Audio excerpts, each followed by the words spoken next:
In our last episode on the history of the medieval Welsh, we took a tour of the Cumbric kingdoms of 6th to 8th century Britain and explored the complex relationships they held with their Anglo-Saxon neighbours.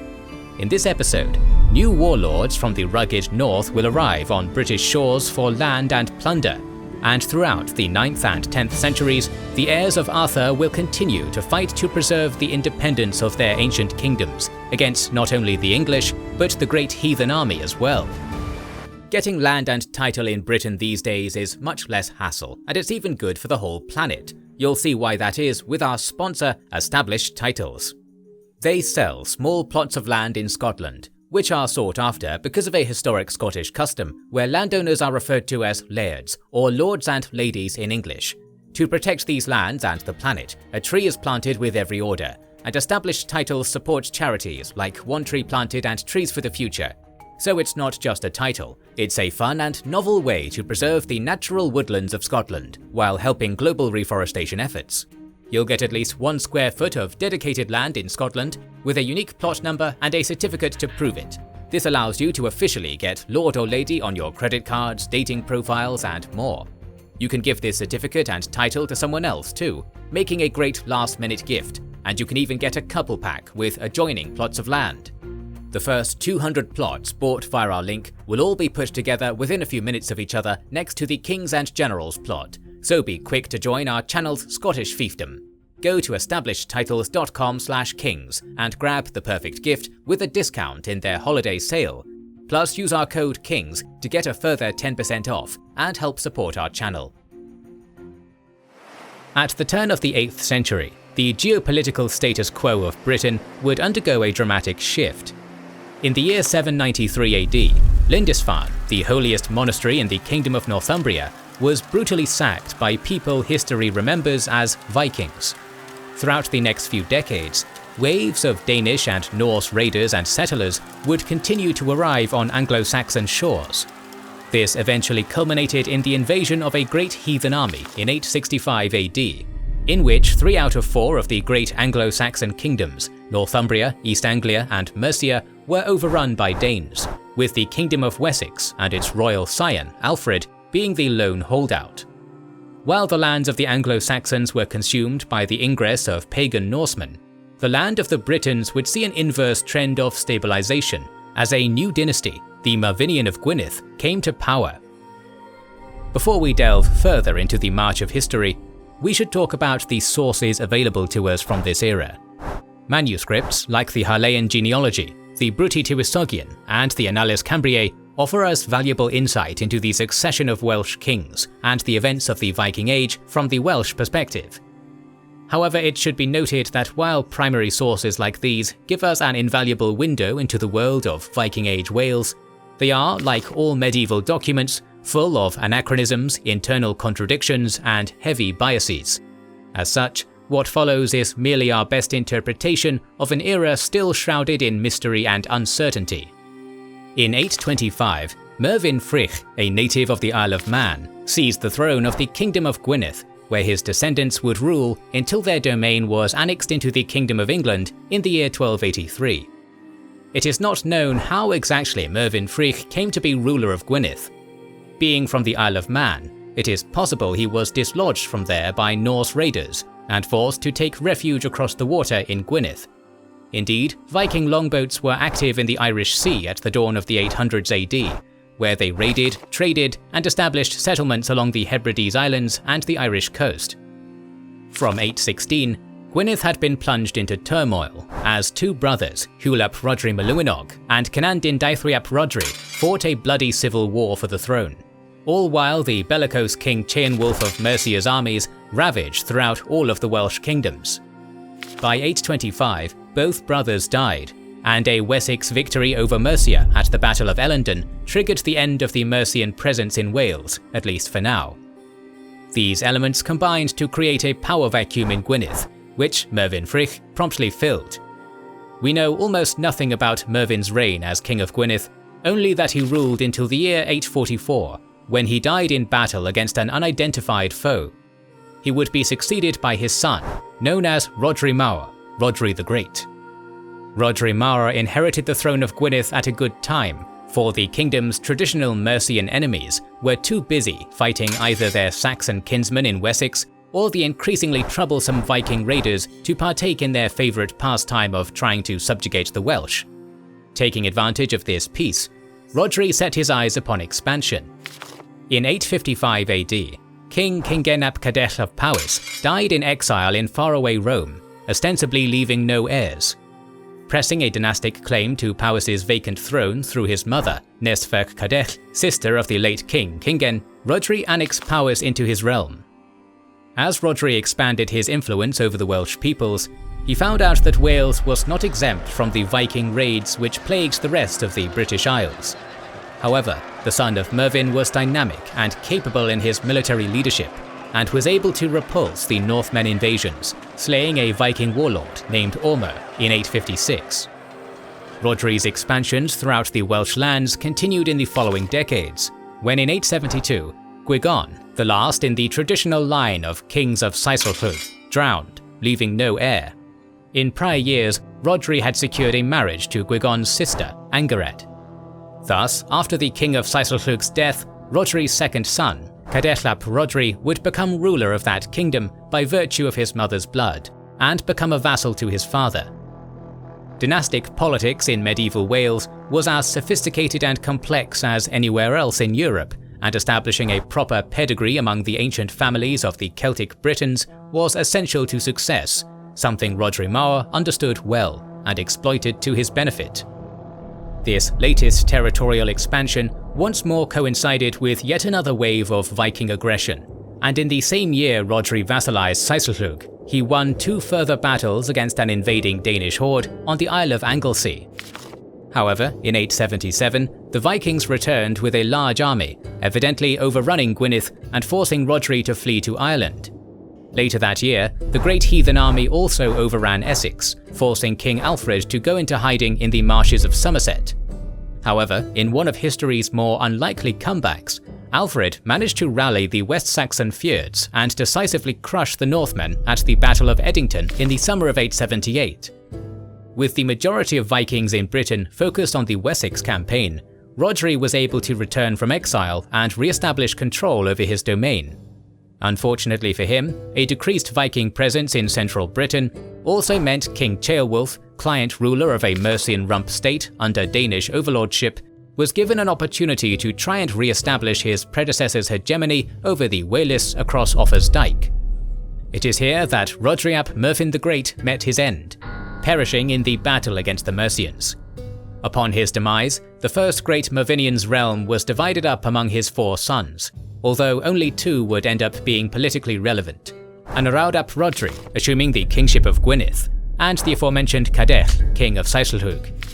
In 881, these brothers, led by Anaraud, once more threw off the hegemony of Mercia, which was itself now under Wessex's overlordship.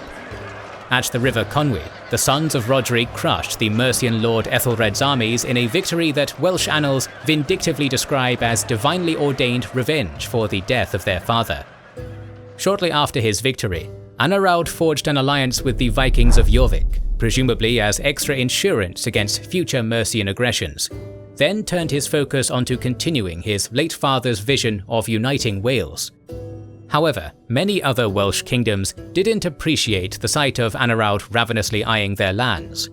To that end, southern Welsh kingdoms like Dyfed and Brycheiniog, who had never been under Rhodri's overlordship, gravitated to the court of the rising star that was Alfred of Wessex, accepting West Saxon suzerainty in order to protect themselves from Gwynedd. Ironically, King Anaraud would later abandon his alliance with Jorvik and become a client to Alfred, thereby putting all of Wales's most influential native rulers within the gravitational orbit of the House of Wessex. Overall, all of this politicking serves to re-illustrate a point from our first episode, that Welsh history was never a binary ethnic struggle between Briton, Saxon, and now also Dane, but a complex web of relationships in which various Welsh rulers were capable of working both within or beyond cultural lines to preserve the independence and agency of their realms. While the Mervinian of Gwynedd busied themselves with uniting the Britons of Wales proper, further north, their wayward kingsmen in the kingdom of Alt Clut thrived. Sharing extremely close cultural ties to their sister peoples in Wales proper, Alt Clwyd was the last independent remnant of Ir Hen Ogledd, the Welsh of the Old North. It was a small but prosperous maritime kingdom, named for the titular coastal fortress town of Alt Clwyd, known in English as Dumbarton Rock. This fortress, which served as the seat of the northern Welsh kings, was nigh impregnable, with an alliance of Northumbrians and Picts having failed to take it back in 756. However, during the reign of King Athgal ap Dyfnwal, Alt Clwyd would face a new foe. In the year 870, the mighty Norse warlord Ivar the Boneless, having conquered the Northumbrian capital of York and ravaged the lands of the Picts in previous years, set his sights on the fortress of Alt Clwyd. Ivar was joined by his brother, Oliver, King of Dublin, and together they brought their might to bear upon Dumbarton Rock. King Athgal resisted valiantly, holding out for an unprecedented 4 months, one of the longest sieges of the era.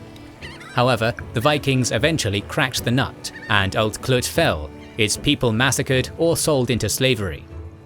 The fall of Dumbarton Rock was not the end of the independence of the northern Britons, for the kingdom survived, moving its centre of power inland along the Clyde River, near modern-day Glasgow. Deprived of its titular fortress, it rebranded itself as the Kingdom of Strathclyde. Ironically, the presence of the Vikings in northern Britain, which had been initially a fiery plague upon the northern Welsh, soon turned into one of their greatest political assets. From 875 onwards, the kings of Strathclyde appeared to have established long-term friendly relationships with the Norse rulers of Dublin and Jorvik. Because of this, Strathclyde was able to expand its borders greatly, having reached as far south as Penrith by 927 AD. Much of this expansion was at the expense of the greatly weakened and Viking-overrun Kingdom of Northumbria. In that sense, the Strathclyde Britons were now taking advantage of the Danish invasions of Anglo-Saxon territory to reconquer land taken from the Celtic kings of Ir Hen Ogledd centuries ago. Now let us shift the focus of our story back onto the Mervinian, for as Strathclyde thrived in the north, in the southwest of Wales proper, a grandson of Rhodri was poised to surpass his grandfather's legacy. Hywel ap Cadell, known to history as Hywel Dda or Hywel the Good, was the son of Cadell ap Rhodri, the king of Celts. Towards the end of his life, around 904 AD, Cadell conquered the neighbouring statelet of Dyfed, installing his son Hywel as king there. In 920, after assuming sole possession of the throne, Hywel united the realms of Dyfed and Celts into one kingdom, Deheubarth. In 928, Hywel went on a pilgrimage to Rome. He was not the first Welsh king to undergo this journey, but he was the first one to return home alive. Around this time, the Mervinian monarch also devoted himself to what would become the keystone of his legacy, the Cyfraith Hywel, or Laws of Hywel. Before Hywel's reign, Welsh law was a jumble of regional customs passed down orally through the poems of bards. Attempting a Justinian-esque standardization of this eclectic mess of ancient Celtic traditions was a monumental feat, yet it was accomplished nonetheless. Beyond this, Hywel is the only Welsh king known to have minted his own coins. From a geopolitical point of view, the reign of Hywel Dda marked a turning point for the Welsh, for it was during the King of Deheubarth's lifetime that the Celtic Britons would, for the first time in history, have to contend with a united Kingdom of the English. After the triumph of King Alfred over the Great Heathen Army, his descendants in the House of Wessex had continued what he started. Throughout the 910s, Alfred's son, Edward the Elder, and his daughter, Ethelfled the Lady of Mercia, succeeded in pushing the Danes out of Viking Mercia and East Anglia. Upon Edward's death in 924, he was succeeded by his son, Aethelstan, who achieved overlordship over the Vikings of Jorvik in 927, thereby bringing Northumbria back under Anglo-Saxon rule. With the 4 great Anglo-Saxon domains of Wessex now united, a new kingdom was formed, which for the rest of history would be the dominant titan of the British Isles. For the entirety of his reign, Hywel Dda willingly accepted a junior tributary relationship with the English crown. In 926, he supplicated himself before King Aethelstan, and thereafter was known to be a fairly regular guest at the court of Wessex. Playing the sycophant to the English may have been a dent on Hywel's Cumbric pride, but it is clear that the good king was a realist, recognizing who the powerhouse in Britain was now, and that there was more to gain by being England's friend than England's enemy. Not everyone was happy with Hywel's appeasement of the English, which we can see in the Welsh literature of the age. The Amys Prydain, or Prophecy of Britain, is a famous piece of heroic poetry that claimed to foresee a future in which all the non-English peoples of Britain, including the Scots, the Irish, the Norsemen, and the Britons of Cornwall, Wales and Strathclyde, would come together in a coalition and push the Anglo-Saxons back into the sea. The Amys Prydain was no doubt written during Hywel reign, and was an explicit criticism of the Welsh king's policy of peaceful pragmatism with the English. Hywel would never buy into such romantic visions of past Celtic glory. In fact, in 934 AD, he, alongside other Welsh kings, had even joined Athelstan in a campaign to help the English subdue the Scots and their Brittonic kinsmen in Strathclyde. Hywel's pro-English policies bore him fruit in 942, when Hywel ap Anaraud, king of Gwynedd and Hywel's cousin, grew fed up with being under the English thumb, started a rebellion, and launched an attack on the English. Predictably, Hywel was killed in action. He left behind two sons, Iago and Iorwerth, but before either could inherit the throne, Hywel swept in, forcing them into exile and seizing the northern kingdom for himself. This made Hywel the king of all Wales, except Gwent and Morgannwg, something which the newly crowned King Edmund of England did not challenge, likely due to Hywel's long-standing friendliness to the English throne. In 950, Hywel the Good passed away, and upon his death, his united realm collapsed into dynastic warfare. In the north, the sons of Hywel returned from exile and reclaimed Gwynedd, waging war on Hywel's sons Owain, Rhodri and Edwin, who retained power in Deheubarth. Let us now turn our attention northwards once more. Back in 937, King Owain ap Dvinwel of Strathclyde, responding to the imperialist aggressions of King Athelstan in the north of England, entered into an alliance with King Olaf Guthrason, the Viking king of Dublin, and Constantine II, king of Alba, an early form of Scotland. This was the closest thing to the anti-Saxon coalition dreamed up in the Amys Prydain. However, rather than sweeping the English back into the sea, this alliance of Norsemen and Celts was crushed at the Battle of Brunanburh. The disaster at Brunanburh did not spell the immediate end of Strathclyde, but it did mean that for the next century, the northern Britons would find themselves increasingly hemmed in between two growing powers, the Scots of Alba and the English. Over the next few decades, Strathclyde came increasingly under the sway of the Gaelic kings of Scotland, and sometime between 1018 and 1054, the last remnant of the Ehenoglaeth had been annexed into the Scottish crown, or the English lords of Northumbria. After the fall of Strathclyde, where Brythonic chieftains had once ruled throughout all of Britain, now only among the squabbling petty kingdoms of Wales proper did the Cymric peoples retain their independence. In the following centuries, even those domains would come under threat, as in 1066, a bastard from Normandy defeated the Saxon king Harold Godwinson in a place called Hastings, and the course of British history was once again forever altered. Thanks again to our sponsor, Established Titles. Buy land in Scotland and become a lady or a lord, or give this title as an amazing and easy gift. In return, Established Titles plants a tree to protect the pristine forests of our planet. There are big savings in their holiday sale, and use our discount code KINGS at establishedtitles.com/kings to get a further 10% off. In our next video on the history of medieval Wales, we will talk about the arrival of the Normans and their attempts to conquer the land of the Britons. So make sure you are subscribed and have pressed the bell button to see it. Please consider liking, commenting and sharing, it helps immensely.